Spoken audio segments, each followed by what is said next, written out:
السلام علیکم ویورز، کیسے ہیں آپ سب لوگ؟ امید کرتی ہوں کہ ٹھیک ہوں گے۔ آج کی ویڈیو میں ہم بات کریں گے انگزائٹی اور فوبیا کے بارے میں۔ انگزائٹی یعنی گھبراہٹ۔ تو سب سے پہلے ہم دیکھتے ہیں کہ گھبراہٹ کیا ہوتا ہے۔ گھبراہٹ ایک عام انسانی احساس ہے۔ ہم سب کو اس کا تجربہ اس وقت ہوتا ہے جب ہم کسی مشکل یا کڑے وقت سے گزرتے ہیں۔ خطرات سے بچاؤ، چوکنا ہونے اور مسائل کا سامنا کرنے میں عام طور پر یہ خوف اور گھبراہٹ مفید ثابت ہو سکتے ہیں۔ تاہم اگر یہ احساسات شدید ہو جائیں یا بہت عرصے تک رہیں تو یہ ہمیں ان کاموں سے روک سکتے ہیں جو ہم کرنا چاہتے ہیں، اور اس کے نتیجے میں ہماری زندگی تکلیف دہ ہو سکتی ہے۔ اب دوسری چیز فوبیا۔ فوبیا کسی ایسی محسوس صورتحال یا چیز کا خوف ہے جو خطرناک نہیں ہوتی اور عام طور پر لوگوں کے لیے پریشان کن نہیں ہوتی۔ گھبراہٹ کی جو علامات ہیں ان میں ذہنی علامات ہیں، جسمانی علامات، ہر وقت پریشانی کا احساس، تھکن کا احساس، توجہ مرکوز نہ کر پانا، مطلب آپ اٹینشن نہیں دے پاؤ کسی چیز کو، چڑچڑے پن کا احساس، نیند کے مسائل، دل کی دھڑکن محسوس ہونا، بہت زیادہ پسینہ آنا، پٹھوں میں کھچاؤ اور درد ہونا، سانس کا تیزی سے چلنا، سر چکرانا، بے ہوش ہو جانے کا ڈر، بد ہضمی، اسہال۔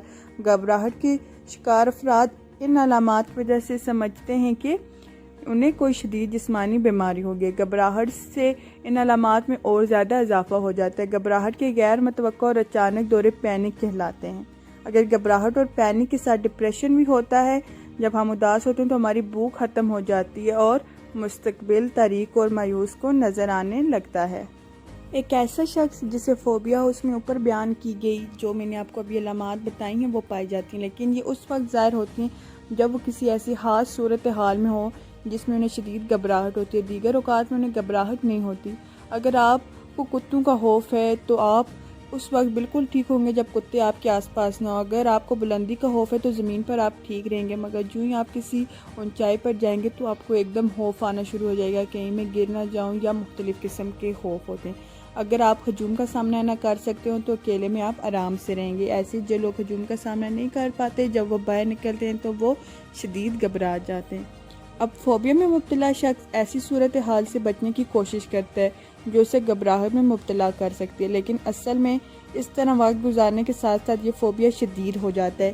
اس کا یہ بھی مطلب ہو سکتا ہے کہ متاثرہ شخص کی زندگی ان احتیاطی تدابیر کی محتاج ہو جاتی ہے جو اسے ان صورتحال سے بچنے کے لیے اختیار کرنی پڑتی ہیں۔ جیسے ایک بندے کو کتوں کا خوف ہے تو وہ اپنے گھر میں ہی رہتا ہے کہ مجھے کسی کتے کا سامنا نہ ہو جائے، تو وہ خود کو اس سے بچاتا تو رہتا ہے، پر یہ فوبیا اس کے لیے شدید ہو جاتا ہے جو بعد میں اس کے لیے پریشانیوں کا سبب بنتا ہے۔ اس بیماری میں متاثرہ افراد کو معلوم ہوتا ہے کہ ایسا کوئی حقیقی خطرہ نہیں ہے، انہیں اپنے خوف بے وقوفانہ لگتے ہیں، لیکن اس کے باوجود وہ انہیں کنٹرول نہیں کر سکتے۔ وہ فوبیا جو کسی پریشان کن واقعہ یا حادثے کے نتیجے میں شروع ہوا، اس کے ختم ہونے کے امکانات زیادہ ہوتے ہیں۔ اب ہم بات کریں گے اس بارے میں کہ کیا یہ عام ہے۔ ہر 10 میں سے ایک شخص کو زندگی میں کبھی نہ کبھی تکلیف دہ گھبراہٹ یا فوبیا کا سامنا ہوتا ہے، تاہم زیادہ تر افراد اس کا علاج نہیں کرواتے۔ اب اس کی وجوہات کیا ہوتی ہیں؟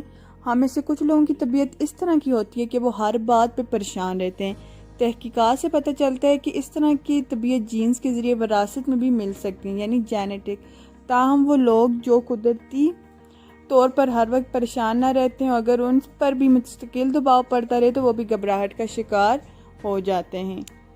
کبھی کبھار گھبراہٹ کی وجہ بہت واضح ہوتی ہے اور جب مسئلہ حل ہو جائے تو گھبراہٹ بھی ختم ہو جاتی ہے، لیکن کچھ واقعات اور حالات اتنے تکلیف دہ اور خوفناک ہوتے ہیں کہ ان کی وجہ سے پیدا ہونے والی گھبراہٹ واقعات کے ختم ہونے کے طویل عرصے بعد تک جاری رہتی ہے۔